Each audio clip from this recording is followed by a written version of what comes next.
வணக்கம். ஜவைஜெட் ஃப்ரம் ஜவாத் வட்டிப்புதூர் பவர் ரைட்டர் அப்படிங்கிற யூடியூப் சேனல் மூலமாக உங்களை மீண்டும் சந்திக்கிற மற்ற மகிழ்ச்சி.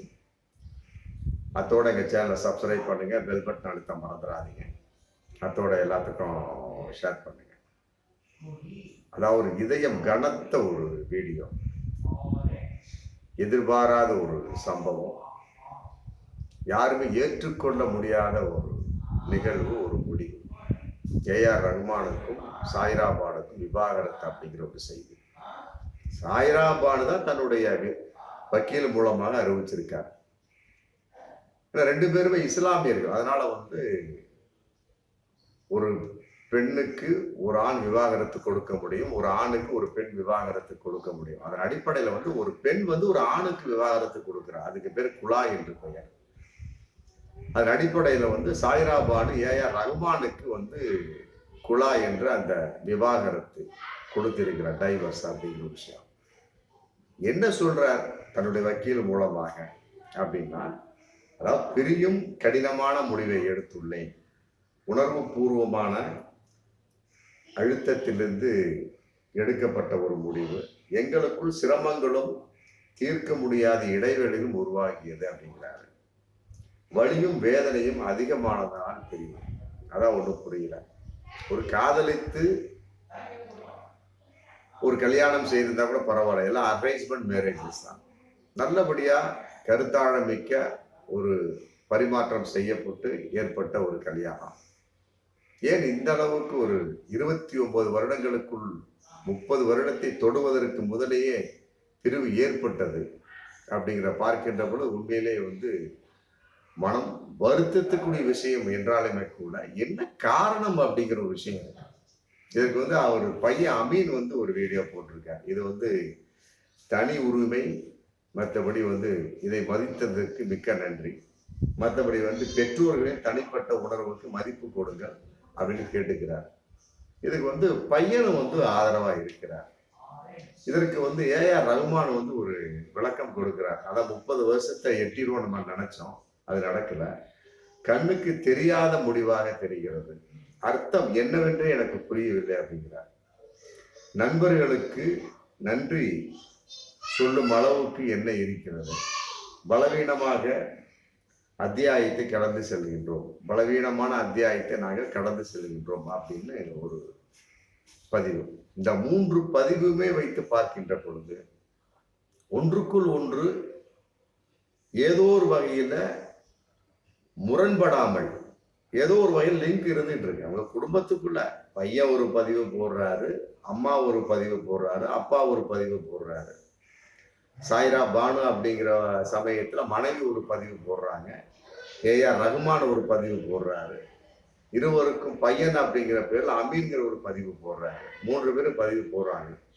ஆமா, அவர்களுக்கு பிறந்திருப்ப இன்னும் 2 பெண் குழந்தை, அவர்கள் மட்டும்தான் பதிவு போடல. இருக்கட்டும், பதிவை போட்டு என்ன பண்ணுது? பப்ளிக்கா சொல்லக்கூடிய அளவுக்கு ஒரு பாராட்டக்கூடிய விஷயமே கிடையாது. விவாகரத்து என்பது வாழ்த்தக்கூடிய விஷயம் கிடையாது. திருமணம் என்பது வாழக்கூடிய விஷயம், ஆனால் விவாகரத்து என்பது வாழ்த்தக்கூடிய விஷயம் கிடையாது. இவ்வளவு தூரம் கஷ்டப்பட்டு ஒரு பெண்ணை கல்யாணம் செய்து அவர்கள் என்ன வாழ்ந்தார்கள் இருவரும் அப்படிங்கிற ஒரு கேள்வி. இதுல சாய்ரா பானு ஏஆர் ரஹ்மானை விவாகரத்து செய்கிறார். அப்ப ஏஆர் ரஹ்மானிடம் என்ன இயலாமை இருக்கிறது அப்படிங்கிற கேள்வி இருக்கு இல்லையா? நல்லா யோசிக்கக்கூடிய விஷயம். பணம் இல்லையா, புகழ் இல்லையா, மற்ற வேறு ஒரு பெண் எதிர்பார்க்கக்கூடிய அளவுக்கு ஏஆர் ரஹ்மானிடம் என்ன இல்லை? ஒரு குறிப்பிட்ட ஒரு சினிமா சம்பந்தப்பட்ட விழாக்களுக்கு, மற்றபடி பார்ட்டிகளுக்கு எல்லாமே கூட கூட்டிட்டு தான் போவார். அந்த அளவுக்கு நெருக்கமாக இருந்தார். குறிப்பிட்ட ஒரு விஷயத்துல பார்க்கின்ற பொழுது இப்படிப்பட்ட ஜோடியா அப்படிங்கிற அளவுக்கு கண் வைத்து மயங்கக்கூடிய அளவுக்கு கூட சாய்ரா பானு ஏஆர் ரஹ்மான் ஜோடி இருந்துட்டு இருக்கு. அப்படி ஒரு சூழல் இருக்கும் பட்சத்துல அவர்களுக்கு என்ன கருத்து வேறுபாடு அப்படிங்கிறது மிகப்பெரிய ஒரு கேள்விக்குறி. இருந்தாலுமே எப்படிப்பட்ட கருத்தாக இருந்தாலுமே சரி, அதை ஏற்றுக்கொள்ள முடியாது. கணவன் மனைவி என்ற வந்த பிறகு குழந்தை பிறந்தாச்சு. விவாகரத்து அப்படின்னா பலவிதமான காரணங்கள் இருக்கு. குழந்தையின்மை, மற்றபடி வரதட்சணை கொடுமை, மற்றபடி வேறு விதமான ஒரு சில தொழில் ரீதியான வருமான ரீதியான கருத்துக்கள், நோய், இந்த மாதிரி கூட சொல்லலாம். பலவிதமான கருத்துக்கள் இருக்கு. ஆனால் எதுவுமே இல்லாத ஒரு சமயத்தை இருக்கக்கூடிய ஒரு தம்பதிகள் எதற்காக பிரிய வேண்டும்? அதே மாதிரி தனுஷ் ஐஸ்வர்யா, மற்றபடி ஜெயம் ரவி ஆர்த்தி, அப்புறம் ஜிவி பிரகாஷ், மற்றபடி சைந்தவி, இவர்கள் எதற்காக பிரிஞ்சார்களே தெரியல.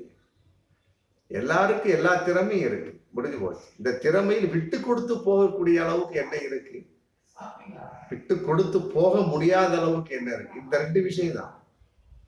விட்டு கொடுத்து போகக்கூடிய அளவுக்கு நிறைய இருக்கு, விட்டு கொடுக்காமல் போகக்கூடிய அளவுக்கு எதுவுமே கிடையாது. அப்ப இந்த விட்டு கொடுத்தல், அன்பின் பரிமாற்றம், இந்த ரெண்டு பேருக்கு எந்த அளவுக்கு ஏன் குறைந்தது அப்படிங்கிறத உட்கார்ந்து அலசி ஆராய்ச்சி பார்த்தாலே போதும். இருவரும் மீண்டும் இணைந்து விட நிறைய வாய்ப்பு இருக்கு. ஆனால் அதன் அடிப்படையில மீண்டும் அவர்கள் இணைந்து விடுவார்களா அப்படிங்கிற மிகப்பெரிய ஒரு கேள்விக்குறியாக இருந்தாலுமே கூட இணைய வேண்டும் என்பது எல்லோருடைய எதிர்பார்ப்பும், ரசிகர்களுடைய எதிர்பார்ப்பும் அதுதான். அதை யோசிக்கிறோம். திருமண பந்தம் என்று ஒரு ஆணும் பெண்ணும் இறங்கிவிட்டால் குழந்தை வந்துருச்சு, முடிஞ்சு போச்சு. 2 பெண் குழந்தை, ஒரு ஆண் குழந்தை. அப்படி இருக்கக்கூடிய சமயத்துல விவாகரத்து அப்படிங்கிற அளவுக்கு சாய்ரா பானு எதற்காக முடிவெடுத்தார்? ஏஆர் ரகுமான் அவரை அவமதித்தாரா? மற்றபடி ஏதாவது வேறு வகையான ஒரு தொந்தரவுகள் இருக்கிறதா? அதெல்லாம் உண்மை இல்லை. இதற்கிடையே இன்னொரு விஷயமும் ஓடிட்டு இருக்கு. மோகினி டே அப்படிங்கிற அந்த துணை பாடலாசிரியர், கீபோர்டு வாசிக்கக்கூடிய அந்த லேடி ஒருத்தவங்க தன் கணவனை அவங்க விவாகரத்து பண்ணியிருக்கிறாங்க. ஆமா, ரெண்டுமே இணைத்து பார்க்கக்கூடிய சமயத்துல தொடர்பு இருக்குமா அப்படிங்கிற கேள்வி இதுல வருது. மோகினி டே அப்படிங்கிற ஒரு கீபோர்டு வாசிக்கக்கூடிய ஒரு பெண். அப்ப ஏஆர் ரகுமானுக்கும் மோகினி டேக்கும் தொடர்பு இருக்கிறதா, அல்லது சாய்ரா பானுவும் மோகினி டேயும் எடுத்த ஒரு முடிவா? நீ உன் புருஷனை டைவர்ஸ் பண்ணு, நான் ஏன் புருஷனை டைவர்ஸ் பண்றேன், அந்த மாதிரிலாம் பெண்கள் முடிவு எடுப்பாருங்களா? இருக்கலாம், எப்படி அவங்க. ஆனா ஒண்ணு மட்டும் உறுதி, வரும் காலங்கள் என்பது ரொம்ப கிரிட்டிக்கலான ஒரு காலமாகத்தான் இருக்கும். ஆமா, பெண்ணாதிக்கம் என்பது வேறு, ஆணாதிக்கம் என்பது வேறு அப்படிங்கிற ஒரு நிலைப்பாடு பார்க்கின்ற பொழுது இன்று பெண்ணாதிக்கம் அதிகரித்து விட்டதா அப்படிங்கிறது ஒரு நிலைப்பாடு. அதே நேரத்தில் ஆணாதிக்கத்தின் ஒரு வெளிப்பாடாக இதை பார்க்கலாமா? அதுவும் கிடையாது. அதே நேரத்தில் ஆணாதிக்கம் பெண்ணாதிக்கம் என்பது இரண்டும் கலந்த ஒரு திருமணத்தின் வெளிப்பாடு வரைக்கின்ற பொழுது ஆதிக்கம் வேலையே கிடையாது.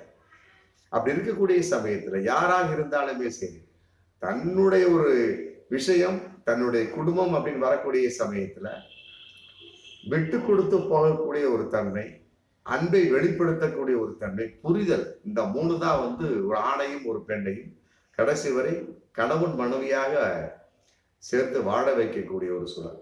தனுஷ் ஐஸ்வர்யாவுக்கு என்ன விட்டு கொடுத்து போகாத அளவுக்கு என்ன இருக்கு?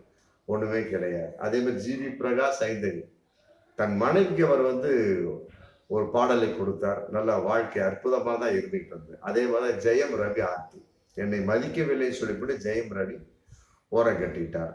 இதுக்கிடையில அவருக்கு கெனிசியா அப்படிங்கிற ஒரு தொடர்பு இருக்கிற மாதிரி ஒரு தகவல். அதன் அடிப்படையில ஏஆர் ரகுமானுக்கும் மோகினி டேவுக்கும் ஒரு தொடர்பா, அல்லது சாய்ரா பானுவுக்கும் சாய்ரா பானுவினுடைய வெளிப்பாடு மோகினி டே வெளிப்பாடு கூட்டு சதியா அப்படிங்கிற ஒரு விஷயத்துல பார்க்கின்ற பொழுது எதுவுமே ஒட்டி உறவாடக்கூடிய அளவுக்கு இல்லை. ஆமா, அதான் நம்ம ரொம்ப நிலைப்பாட பார்க்கக்கூடிய ஒரு சூழல். இருந்தாலுமே கூட இப்படிப்பட்ட ஒரு விஷயங்கள்லாம் அடிக்கடி ஏற்படக்கூடிய சமயத்துல வாழ்க்கையில என்ன இருக்கு? நிம்மதி ஒண்ணுமே இல்லை. இதுல இன்னைக்கு பாஜகவினர் அரசியல் செய்யறாங்க, இஸ்லாமியர்கள், அதனால அரசியல் செய்வாங்க. அது ஒரு பக்கம், அது அவங்க ஏதோ ஒரு வகையில அரசியல் செஞ்சுட்டு போறாங்க. இருந்தாலுமே இருவருக்கும் உள்ள ஒரு கருத்தின் வெளிப்பாடு, இதன் காரணம் என்ன அப்படிங்கிறத பார்க்கின்ற ரொம்ப டீப்னஸான ஒரு விஷயம் இருக்கணும். ஏஆர் ரகுமானால் இயலாத ஒரு விஷயம் என்ன அப்படிங்கிறது சாய்ரா பானுக்கு ஏதோ ஒரு வகையில் தெரிந்திருக்கிறது. அதற்கு பையனும் ஒத்துழைத்து, இது பெற்றோர்களின் முடிவு அப்படின்னா அப்புறம் நீங்க எதுக்கு இருக்கிறீங்க? பையனை பார்த்து நான் கேட்கிறேன், நீங்க சேர்த்து வைக்கலாமே, அப்பா அம்மாவை சேர்த்து எதற்காக இந்த முடிவு அப்படிங்கிற ஒரு முடிவுக்கு வரலாம். 2 பொண்ணுங்க இருக்கிறாங்க, 3 பேர் உட்காந்து கவுன்சிலிங் கொடுத்தா போதுமே. இஸ்லாத்துல இல்லாத கவுன்சிலிங் ஏகப்பட்டது இருக்குதுங்க. அதனால இது இந்த முடிவை சாய்ரா பானு மறுபரிசீலனை செய்ய வேண்டும். அதான் எல்லோரும் கருதக்கூடிய விஷயம். ஏஆர் ரகுமானை பொறுத்தவரை உச்சாணியில் இருக்கிறார், புகழின் உச்சாணியில். ஆமா, ஆஸ்கர் நாயகன், இசை புயலுங்கிற பட்டம், மற்றபடி ஏகப்பட்ட விருதுகளை வாங்கிய அற்புதமான ஒரு நாயகன். எதிலையுமே அமைதியா இருப்பார், எந்த வகையில் அதிகமாக பேச மாட்டார். தமிழ் பற்று அதிகம் உள்ளவர். ஆமா, எல்லா புகழும் இறைவனுக்கே அப்படிங்கிற வார்த்தை அது பழைய வார்த்தையாக இருந்தாலும் அதை ஒரு பப்ளிக்கா கொண்டு வந்த ஒரு அற்புதமான ஒரு இசை கலைஞர். எல்லா புகழும் இறைவனுக்கே அப்படிங்கிறது இந்துக்கும் பொருந்தும், இஸ்லாமியனுக்கும் பொருந்தும், கிறிஸ்தவனுக்கும் பொருந்தும், அடிமட்டம் மேல்மட்டம் பட்டியல மக்கள் மற்றபடி உயர் ஜாதி மக்கள் சொல்றாங்க அத்தனை பேர்த்துக்குமே பொருந்தும். அந்த மாதிரி எளிமையான வார்த்தையை அமெரிக்காவிலே உச்சரித்தவர், ஆஸ்கார் விருது வழங்கக்கூடிய சமயத்தில். அப்படிப்பட்ட ஒருவருக்கு இப்படிப்பட்ட ஒரு நிலைமை அப்படிங்கிறப்ப உண்மையிலேயே மனம் வருந்துகிறது, மனம் அழுகுகிறது கூட சொல்லலாம். ஆமா, இதுல பெருசா ஒன்றும் இருக்கக்கூடிய மாதிரி ஒன்றும் தெரியல. சொத்து பிரச்சனை மற்றபடி வேறு ஏஆர் ரகுமானுடைய இளமை முடியாத பிரச்சனை அப்படி இருந்தாலுமே கூட பொறுத்து போகக்கூடிய ஒரு சூழல் ஒரு பெண்ணுக்கு வந்துதானே தீரணும். அதுதான வாழ்க்கையின் வெளிப்பாடு. அந்த மாதிரி விட்டு போகக்கூடியாத பெண்ணை பெண் என்று சொல்லவே முடியாது. அல்ல, வேறு விதமாக ஏஆர் ரகுமான் சாய்ரா பானுவை கொடுமைப்படுத்தினார் அப்படிங்கிறதுக்கு எந்த ஒரு ஆதாரமும் கிடையாது. அப்படி இருக்கக்கூடிய சமயத்துல வேற என்ன, தன்னை மதிக்கவில்லை என்று சொன்னால் அப்புறம் அதுல ஒண்ணுமே கிடையாது. அவர் பிஸி மேன், மதிக்காத அளவுக்கு என்ன இருக்கு? அப்ப இவர் தனக்குத்தானே ஒன்றை நினைத்து கொண்டார் அப்படிங்கிறதா இங்க உட்கார்ந்து. இது ஒரு சைக்காலஜி ப்ராப்ளம். நம்ம பல பெண்களை இன்னைக்கு எடுத்துக்கிட்டோம்னா தனக்குத்தானே ஒன்று நினைச்சுக்குவாங்க. நம்ம ஒண்ணுமே இருக்காது, ஒரு விஷயம் அதுல இருக்காது. ஆனா இவர்களாக ஒன்றை நினைத்து கொண்டு இவர்களாக தனக்குத்தானே ஒரு முடிவுக்கு வந்துருவாங்க. கடைசியில பார்த்தா ஒண்ணுமே இருக்காது. ஆமா, அந்த மாதிரி ஒரு முடிவுக்கு சாய்ரா பானு வந்து விட்டாரா அப்படிங்கிற சந்தேகம் இதுல வருது. அதனால சாய்ரா பானு தன் முடிவை பரிசீலிக்க வேண்டும். ஏஆர் ரகுமான் ரெடியா தான் இருக்கிறார். அவர் தலாக்கு கொடுக்கல, விவாகரத்து அப்படின்னு கொடுக்கல. சாய்ரா பானு தான் குழாய் என்ற விவாகரத்தை ஏஆர் ரகுமானுக்கு கொடுத்திருக்கிறார். வக்கீலின் மூலமாக இன்னைக்கு அறிவிப்பு வெளியா இருக்குது. என்றாலுமே கூட இது பாராட்டக்கூடிய விஷயம்லாம் சொல்லவே முடியாது. யாருமே மனம் வருத்தக்கூடிய விஷயம். இதனால இஸ்லாத்துல சொல்லியிருக்காங்க, விவாகரத்து நீங்க செய்கிறீர்களா, ஆமா, இறைவனுடைய அந்த அரண்மனை நடுங்குகிறது அப்படிங்கிற ஒரு கருத்து இஸ்லாத்துல இருக்கு. அப்படி இருக்கக்கூடிய சமயத்துல சாய்ரா பானு எந்த அடிப்படையில் இந்த முடிவை எடுத்தார் அப்படின்னு பார்க்கின்ற பொழுது கட்டாயமாக பெருசா சொல்ற அளவுக்கு இருக்காது என்பதுதான் எல்லோருடைய கருத்தும். இதை சாய்ரா பானு மறுபரிசீலனை செய்ய வேண்டும்.